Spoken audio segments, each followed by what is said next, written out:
अस्सलाम वालेकुम, मैं हूं Mahreen Jameel. Welcome to my podcast. आज फिर हमारे साथ मौजूद हैं मुनीर अहमद साहब, जो कि डिजिटल मीडिया के एक्सपर्ट हैं, ई कॉमर्स के एक्सपर्ट हैं। उनसे बात करते हैं डकी भाई के हवाले से।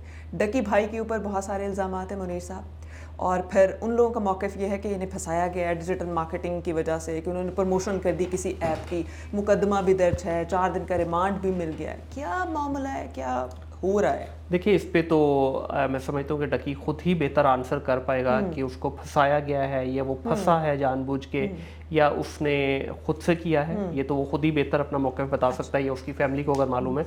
देखिए, जहाँ तक उसके केस का ताल्लुक है, मुझे बहुत ज़्यादा बहुत ज़्यादा इन डेप्थ नॉलेज तो नहीं है उसके केस के ऊपर, लेकिन जितना मैंने सुना है उस पे इल्ज़ाम यही है कि वो कुछ बैटिंग ऐप्स जो थी, जिसका आपने पहले भी जिक्र किया, उनको प्रमोट कर रहा था। उनकी उसने कॉल दी थी कि ये मेरे लिंक से आप बाय करें तो आपको इतना रेफरल बोनस मिलेगा। देखिए, इस पे मैं ये समझता हूँ कि जब इस तरह की कोई भी ऐप लॉन्च होती है, डकी एक इन्फ्लुएंसर है, अनडाउटेडली उसकी इस वक्त फ़ैन फॉलोइंग पाकिस्तान में बहुत बड़े लेवल पे है, और ख़ास तौर पे यंग बच्चे उसको बड़े ही प्यार मोहब्बत से सुनते हैं। वो तो उसको अपना हर कुछ मानने को तैयार हैं। लेकिन मैं ये समझता हूँ कि जितने हमारे इदारे हैं, सबसे पहले ये कहाँ थे? आज डकी को तो पकड़ा है इन्होंने, लेकिन आपको नहीं लगता कि देर हो गई है?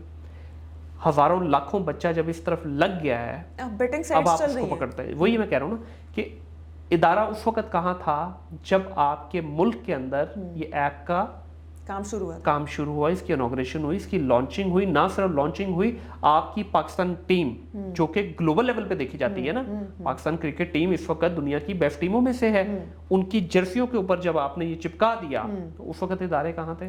डकी भाई के फॉलोअर्स यही इसी तरह के वीडियोस, और बहुत सारे टिकटॉकर्स जो इस तरह प्रमोट कर रहे हैं, प्रमोशनल वीडियोस बना रहे हैं, अब वो भी यही सवाल। अच्छा, मैं कतई यहाँ पे ये नहीं कह रहा कि डकी सही है या गलत है, I am no one to answer on this, लेकिन बात सिर्फ ये है कि हमारे यहाँ हर चीज़ में लेट क्यों हो जाता है।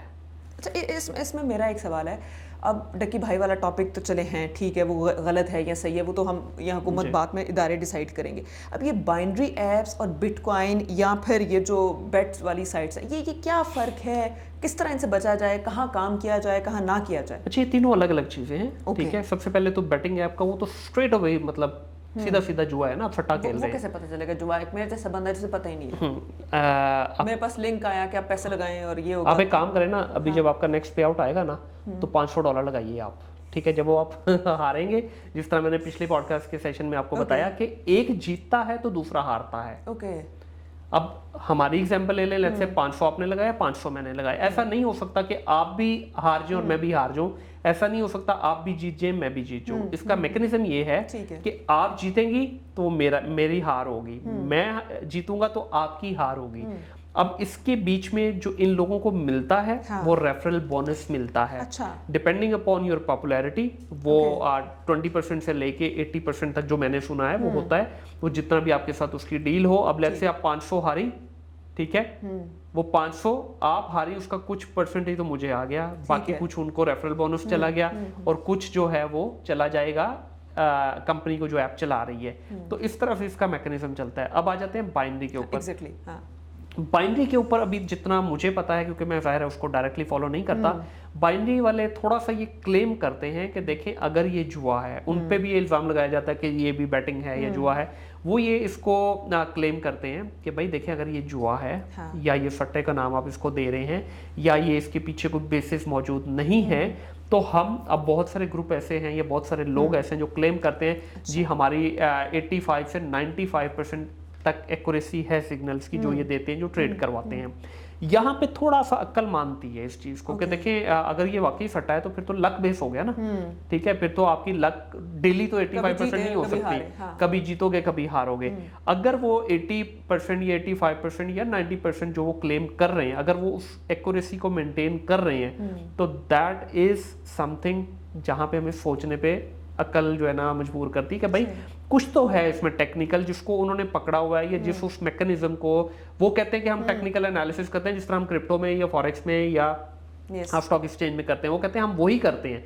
अच्छा, वो ये भी क्लेम करते हैं कि हम जो ये ट्रेड करते हैं अगेंस्ट द करेंसी करते हैं, अगेंस्ट द गोल्ड करते हैं, अगेंस्ट द क्रिप्टो पेयर्स करते हैं। अब जिस तरह मिसाल के तौर पे यूएसडी को अगेंस्ट पीकेआर करेंगे वो ट्रेड, यूएसडी को अगेंस्ट जेपीपी करेंगे, यूएसडी को यूरो के अगेंस्ट करेंगे, यूरो को यूएसडी के अगेंस्ट करेंगे। और इसमें भी फिर दो चीजें हैं, एक है इसमें ओटीसी मार्केट, एक है लाइव मार्केट। ओटीसी मार्केट कहते हैं over the counter market, that means कि वो उस एप्लीकेशन, चाहे वो बाइनोमो हो या कोटेक्स हो या और भी जितनी बनी हुई है, वो उनके अपने आर्टिफिशियली मैनेज्ड सिस्टम है जिसको वो मैनिपुलेट करते हैं। अच्छा। बट ये लोग जो जितने भी एक्सपर्ट है ये कहते हैं कि we only trade on live market.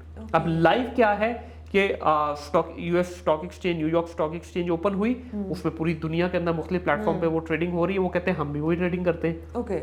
और हम जो हमारी एक्यूरेसी जो हम मेंटेन कर रहे हैं 80-90%, वो इस वजह से है कि हमारा टेक्निकल नॉलेज पे ग्रिप है, हम टेक्निकल बेस के ऊपर रिसर्च करके वो करते हैं। तो ये मेरे पास जो इन्फॉर्मेशन है, अब उसके पीछे अल्लाह बेहतर जानता है कि वाकई कुछ है या नहीं। अब आ जाते हैं क्रिप्टो के ऊपर। Crypto it's a legit. इसको हम देखें दो तरह की जो मनी होती है, एक होती है सेंट्रलाइज्ड, एक होती है decentralised. When you talk about centralised money, that means कि जितने बैंक आपके हैं ये जो उस पैसे को कंट्रोल कर रहे हैं, इसको कहते हैं सेंट्रलाइज्ड मनी।